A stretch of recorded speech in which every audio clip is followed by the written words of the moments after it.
Welcome to Planetary Health First, Mars Next. My name is Michael Mann. I'm the host. I'm really super excited. I would call Matt a friend. I've known him for so many years. We've had so many conversations. Hadn't seen him in a bit, but it was 2024. We stumbled across each other. I'm glad it was so many people at Vibe, but we got a little one of those selfies. You got to love those. But anyway, Matt Golden, if you don't know, and I'm sure you've heard him, he's no stranger to social media, LinkedIn, startups. He's really doing amazing work as CEO, co-founder at Maphabit. And so glad to have you here. Can you just introduce yourself real quick before we dive into the subject? Yeah, absolutely. Thanks for having me on, Michael. This is something I've been looking forward to for a while. Again, my name is Matt Golden, co-founder, CEO of Maphabit. Maphabit is a behavioral health platform that supports people who are neurodiverse and their caregivers. So people with Alzheimer's disease, related dementia, traumatic brain injuries, and different types of developmental disabilities. Really build habits and routines, remain independent in their homes as long as they desire, and also really improve the quality of life for the entire circle of support, which often includes unpaid family caregivers who are really going through a really tough time in terms of supporting their loved ones. So that's really the mission behind Maphabit. Yeah, I personally can say that I really, this touches home. My father's 91, my mom's 85, she'll be 86 this year.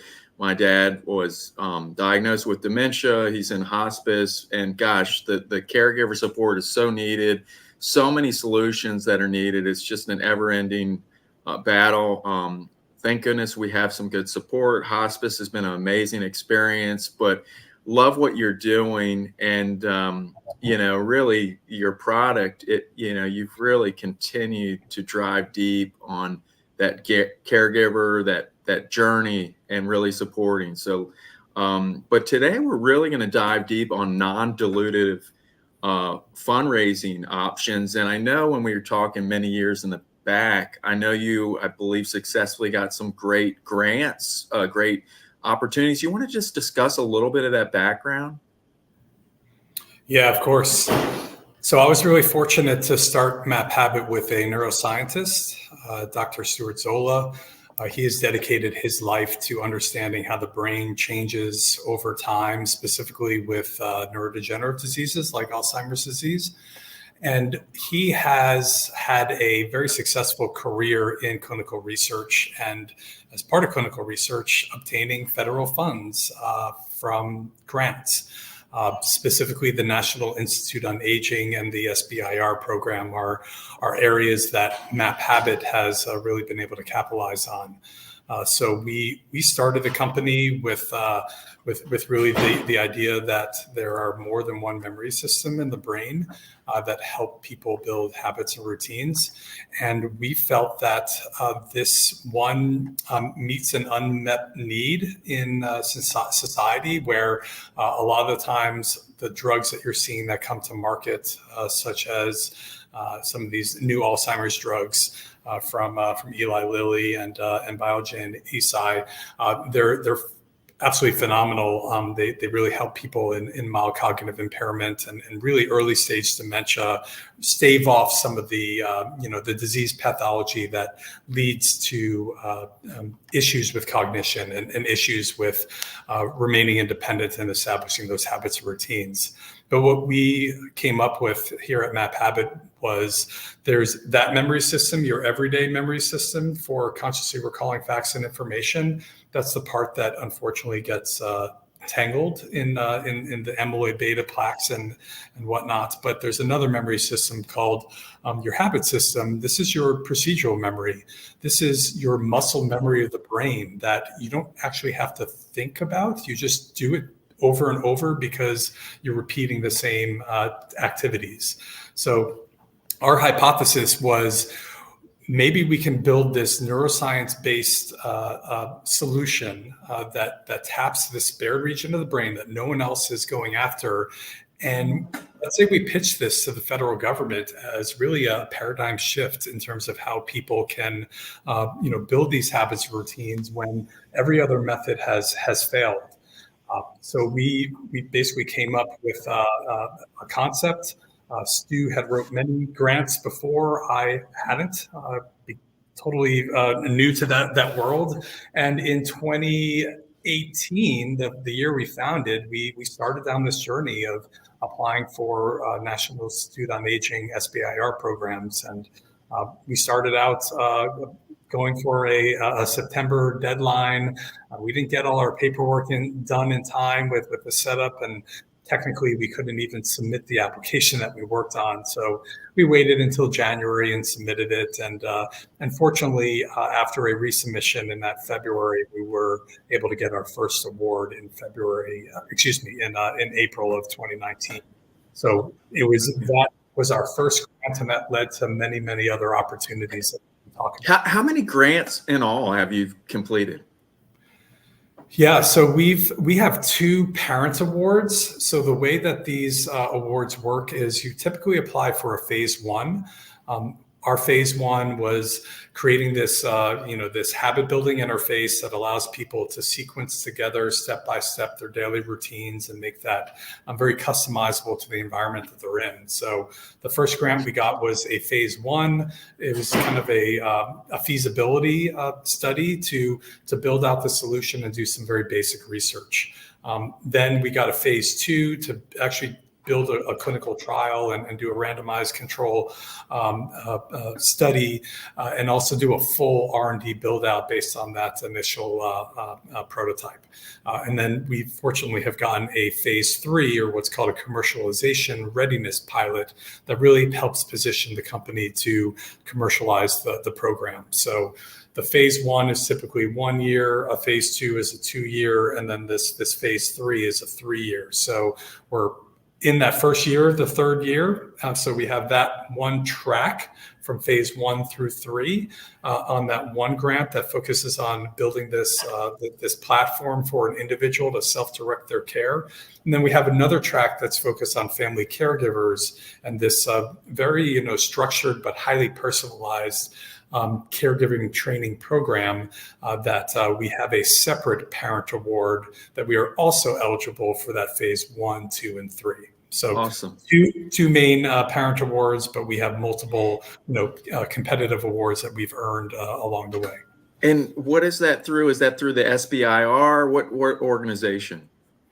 Yeah, there's part of the National Institutes of Health, which has over 20 institutes. The National Institute on Aging is one of those 20 some odd institutes. So they happen to have this SBIR program. It stands for Small Business Innovative Research. There's many other types of research that go on within each of those different divisions of the NIA. But for the audience here, for small businesses, the small SBIR program and the STTR program, which has a university partner as part of that, that's the track that we elected to go through. What university is it attached to? So ours is SBIR only. There are other organizations that would align to a university that would be that clinical research partner that likely would have the principal investigator, which is the main person that's responsible for carrying out the research that's proposed.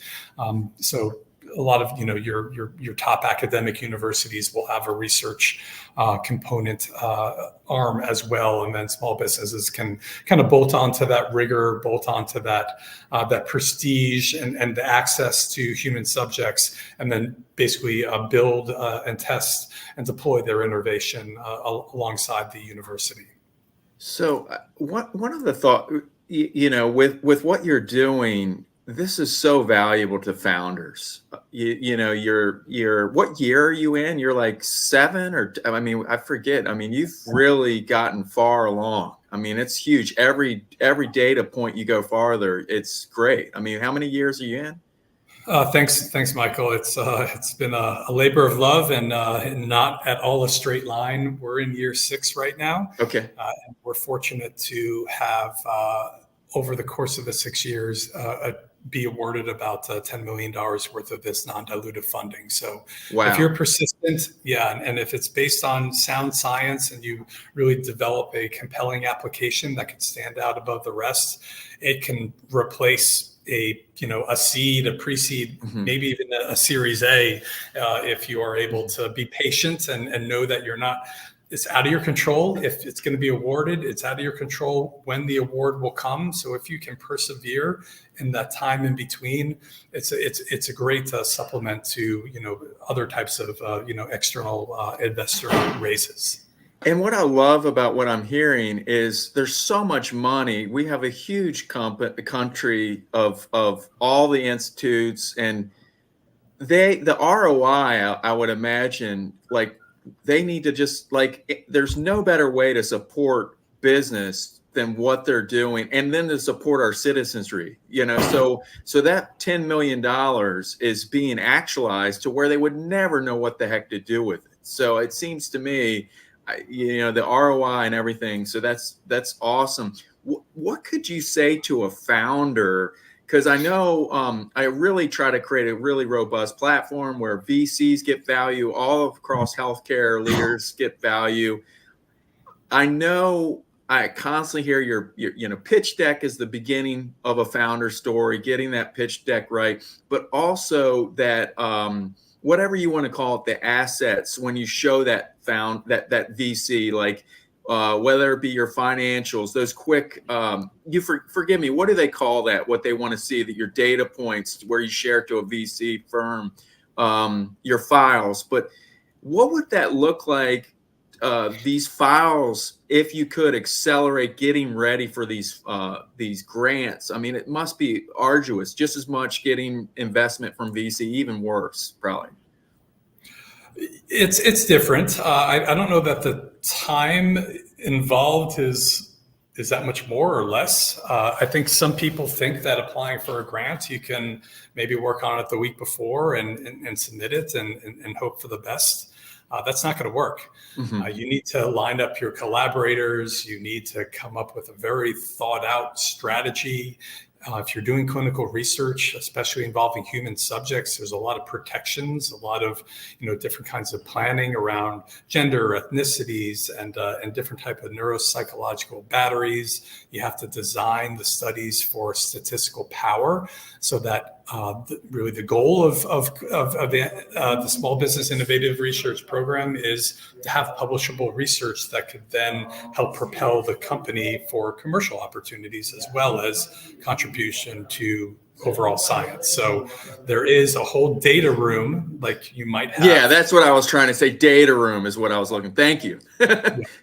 So there's an equivalent of a data room that you need to prepare and submit alongside your application to the NIH. That is probably as large as what you would have to do for a venture capital or an angel group or a PE firm, but it's different. And we can kind of dive into some of the key areas that one needs to create if you'd like some highlights. Yeah, that would be great. Yeah, so the core of the research program is the research strategy. The research strategy is typically a 12-page document that is broken down into three main areas. The first one is, what is the significance of your innovation? Why is it important? Maphabit, there's 6.7 million people with Alzheimer's disease and close to 14 or 15 million caregivers that are supporting them. It costs over $350 billion a year to support someone with Alzheimer's disease, and even more money that is unpaid to family caregivers, and they're really the lifeblood of the society.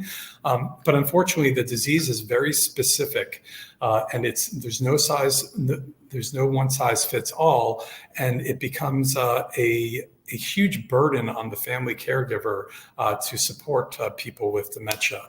So having a scalable technology that does have some degree of that personalization that can be incorporated into the onboarding process, and also through some of the wraparound clinical services, like some of the coaching we have in care and navigation, that when you combine that with the fact that we're tapping a spared region of the brain that previously has not been addressed by other pharmacological drugs or even other lifestyle interventions, that then becomes very innovative. That becomes very significant and unique, and something that an organization like the National Institute on Aging that is looking specifically for solutions around Alzheimer's disease and related dementias that are scalable, that can address population health over a wide variety of different disease states and severities.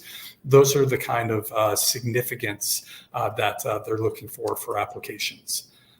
There's also an innovation component of it. I touched a little bit on it, but how is this different than what's already out there? What's the secret sauce? And you really need to be able to break down all the different objectives that you're trying to achieve with this research and break it down in terms of how it would lead to, at least in the SBIR and the STTR track, how this grant would be highly much different than what's already there. And then really the most important component of it is the approach. How are you actually going to carry out this research, and what specifically are you going to do? There are what are called specific aims that you would have, and people can have anywhere from 2 to 4 aims. We typically choose that lucky number 3, and basically they should be interconnected. So in the example of our caregiver training program, we might have an aim that looks to survey the caregiver on what their needs are as the first aim. Aim 2 may be, based on that survey, develop content that is unique to the disease, the progression, age, ethnicity, gender. And then the third aim might be, let's actually do a clinical research project, whether it be a feasibility or randomized control trial, and kind of break people out into different groups and study them over a 3 to 6 month period, and do some of this neuropsychological tests, look at some of the platform analytics, and then ultimately report out on the outcomes of that. So that whole document that I just described is the research strategy. That's the most important document of this. There are other pieces, especially as you move from that feasibility in that phase 1 into the larger phase 2, where you really have to have a commercialization plan, where you talk about, how are you going to market it? What kind of revenue do you expect to achieve? Who are your competitors? What's the reimbursement and regulatory strategy? And how are you going to build a customer support organization as the company grows? So that's another component, the research strategy, the commercialization plan. And, there's a lot of other supporting documents like the facilities that you're in, any equipment that you need, the budget, what are the key personnel, the other personnel, what materials, supplies, what are some indirect costs that you can include as well, like overhead or rent. Those are all allowable costs that you can put on there. So there's too many to really talk through.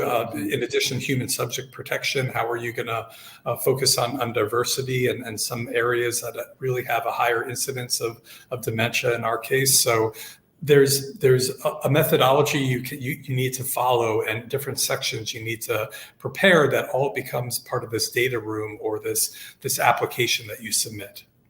Do you feel that there's a lot of these requirements have helped you with your company? Is there's a lot of strong overlap with the same pitch room for the data room for the VCs, or how much, 70% overlap and kind of the same rigor, or is it what is your thoughts on that?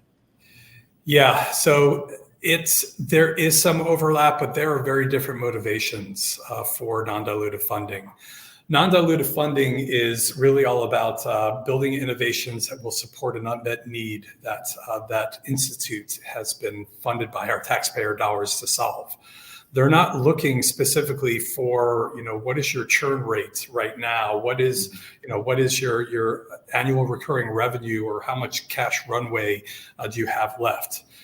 That's important, but from a small business innovative research perspective, they're looking for, is this a innovative, scientifically based intervention that incorporates a lot of the rigor that's expected amongst clinical research, that has the protection of human subjects, that has a budget that's fair and reasonable based on what the aims have, and that you can submit this on time and complete. So doesn't necessarily mean can this company scale to $1 billion company and positioning your pitch deck so that you can become a unicorn. They're not looking for that. They're looking to make sure that you fit the mandates of that funding opportunity, you're overall benefiting society. And if you can prove those things and obviously still have a solid company, then you can be awarded funding, which is different than a VC where you may have to talk to dozens of VCs before you get your first meeting, and it has to kind of fit a specific, very narrow niche that maybe they don't have a portfolio company in already. It's just a different way of going about it. And I don't think that one is necessarily better than the other. I think non-dilutive is very founder friendly. They don't take, a seat on your cap table. They don't take a board of directors seat.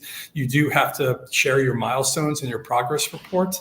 But generally, if you do what you say you're going to do and you're in touch with your program officer, you're likely going to be, in a good, successful state.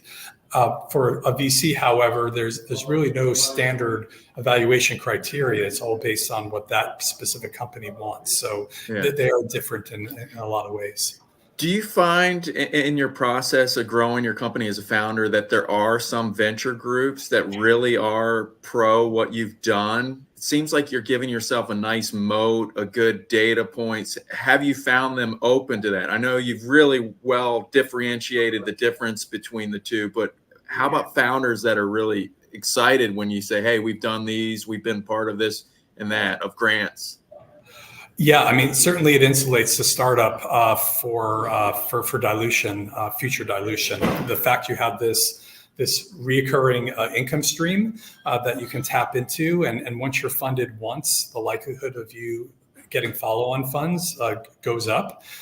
That is appealing to VCs. I think also the fact that you're building clinical evidence and building and basically having a evidence-informed product makes the intellectual property outside of patents and copyrights that people typically think of. If you have clinical research publications, which take about a year to carry out the research to even write the paper and be accepted, it's actually a lot longer than a year traditionally. For Maphabit, that's our biggest IP. The fact we have 5 peer-reviewed publications, and we basically have about one additional one that we are able to produce each year. That really does set you apart, that no other competitor can replicate unless they go through that process. So it is very appealing, I would think, especially if the VC has been an operator or has received some of these funds before. If I were to ever go on that side of the world, I would look for that in digital health startups that I would fund. Yeah, it seems like a huge kind of, I don't want to say MVP differentiator, but, you've really dug deep on getting them a lot of insight to give them that reading, what sort of ability will they have to go the long mile, so you've done a lot of the homework, gotten that out of the way, because sometimes it's just too early to know with a company or a founder whether they've got something. Yeah, and to build on that, it's a lot harder sometimes to get pre-seed funding from a VC and or get funding at the valuation that makes sense. That's not the case. You can be a very early stage company, and as long as you have some initial proof points on kind of the potential efficacy of the innovation, you can get funded from one of these federal grant opportunities much earlier than your external investor counterparts. So it is a very appealing effort, but it is also highly competitive. Only about 18% of the applications for a phase 1 get funded. So you really do have to plan. It takes hundreds of hours. I'm not going to sugarcoat it. For your first grant application, the amount of time goes down a little bit because you can reuse some of those materials. But you do have to plan 6 months out, especially for your first grant application, in order to have a fundable submission. Is there any preference over your corporate structure, whether you get funding or not? Is that in consideration? There are requirements. They're slightly different based on the funding opportunity. We're a C Corp. I would imagine any type of business entity would be sufficient. C, S, B Corps, also LLCs, they can all be funded. I'm fairly certain, I'd have to look it up, that nonprofits also can get funded as well. Because they are small businesses as well. So I would think that, I don't think there's a preference. That's not something that's really highlighted in the application for the NIH, but that is a big consideration on the external investing side. The standard Y Combinator is a C Corp. You get different classes of shares. You can have different funding rounds. You can get money from external or international investors a lot easier than an LLC. So all that stuff is very important on the external investor, not as much on the SPA. Gotcha. And the C Corp, of course, also you can IPO. I mean, that's the big day, right? That's pretty much the big structure there. This has been awesome. You really have been very informative, really from a great perspective. I imagine any founder, any startup that's listening would love to learn more from you about doing this. We had some conversation before. I love the topic of competitions and challenges. That's a big thing you see with a bunch of founders wanting to do their pitch and whatnot. Are there any organizations that are good in facilitating these grants, non-dilutive opportunities, whether they be accelerators, you name it, that you would like to mention and highlight? Yeah, there's a lot, and I won't be able to do justice to name all of them.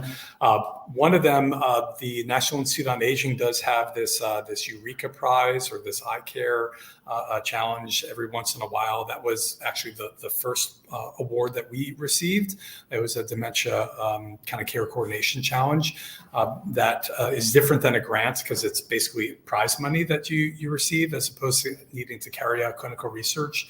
So look for some of these federal organizations that may have these, but there are other ones. Like a great one is the AARP. They have this AgeTech collaborative. They have various pitch competitions throughout the year. That's a phenomenal one to really hone in on your pitch and build out. I think it's like a 3-minute pitch, and then you'll have to do subsequent ones as you advance. But they have a pretty very well laid out process and different types of topics that sometimes it's a virtual pitch, sometimes it's in front of a live audience. And the prizes, I think, are approximately $10,000. There's local organizations like here in Atlanta, AgeTech Atlanta. They also have a pitch competition that they sponsor in conjunction with various corporate sponsors and VCs and American Society on Aging. I know they're branching out to other areas as well. So look locally for some of these pitch competitions within the startup ecosystem. So those are just 3 examples that I think would be useful. I will also add there are some accelerators. For example, we were part of one called 1501 Health that now has been redesigned into this HealthWorks accelerator. HealthWorks is the venture arm of Blue Cross Blue Shield Care First. So that's a great one that has a mentoring component, but also an investment component as well. So look for some of those accelerators that have some of these prize money or investments that are usually founder-friendly terms as part of that grouping. Cool. This is awesome. How about like the corporate funds? We were talking a little bit about that. Yeah. So, when you look at different funding opportunities, you think about VCs and angel groups, but there are also these strategic investors that you can go after, especially if you're already doing a pilot with them, or you're in negotiation of a pilot and maybe want to get a little bit friendlier terms or or help your runway in lieu of revenue. You can choose to approach a strategic investor, like HealthWorks, like a venture arm of a larger corporation that would want to take a position in companies. Typically, they're a little bit friendlier potentially on the valuation side, but there may be some side letters that go along with that, which could potentially impact your ability to compete. So you do want to look at some of those. Not all of them have that, but that's a consideration when receiving an investment from a strategic.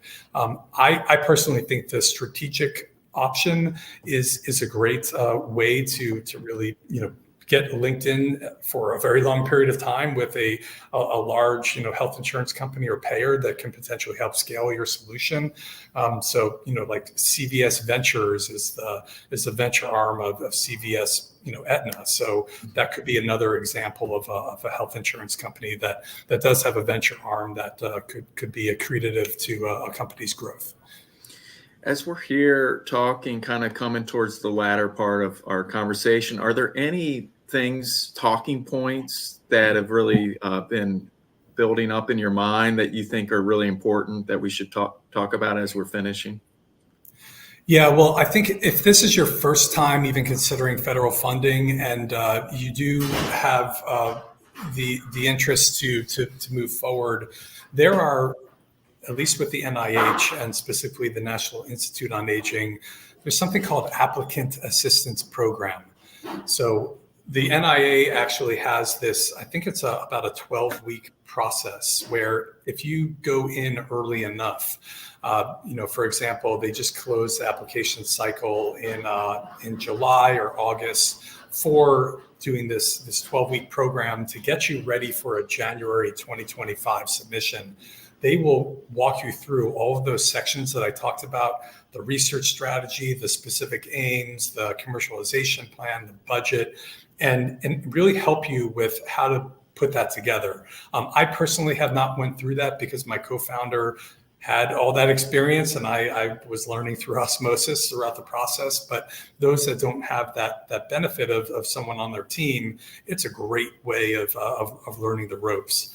You also can raise some friends and family money, angel money, or even VC money, and utilize that to hire a grant writer or a grant editor or a grant administrator to help you along the process. That'll be different than this free, structured 12-week program that different SBIR organizations have, but it'll offer you a way that you can probably apply to a grant, which you may not have that technical writing skill set or those examples in place, but then you can utilize, a professional grant writer to get you over the hump.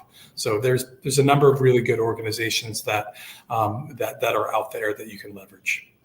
Yeah, if there's after this conversation, I'd love it if you could, circle back and any of those links, especially that 12-week program, so I can post that. What I do is I post it across all our conversation, I post it, and then do the newsletter, and then I provide additional resources if you were able to do that. Sure. That would be awesome. Yep.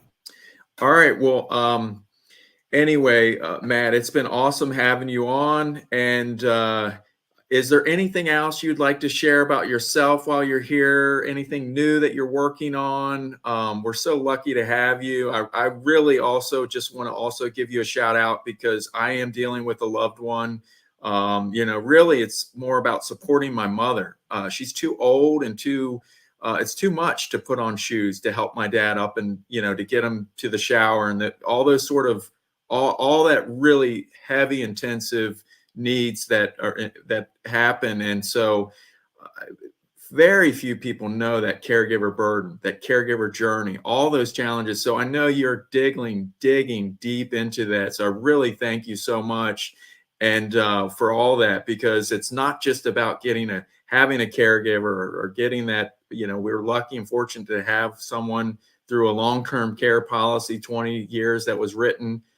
But still, it's the knowledge, all the different things with the cognitive impairment, the changes with my dad. And so you know it better than anyone. And there's just so much. So I really thank you doing that. And if there's anything else before we get, how people can find you, anything you're doing, please let us know. Yeah, no, thank you, and appreciate you opening up about your personal, family experience, because it's something that so many of us are now having aging parents and having to, face the reality that we're living longer. We can't necessarily, change our lifespan, but we can impact our health span. So there's a great book by Peter Attia that really talks about the difference between the two. And I'm 45 years old. I'm sure many people are approaching that mid-age. So really focus on lifestyle interventions, focus on your diet, your nutrition, having different social engagement and connections in the community, getting out in nature. Don't smoke. And if you do smoke or drink, just do it in moderation and focus on getting sleep.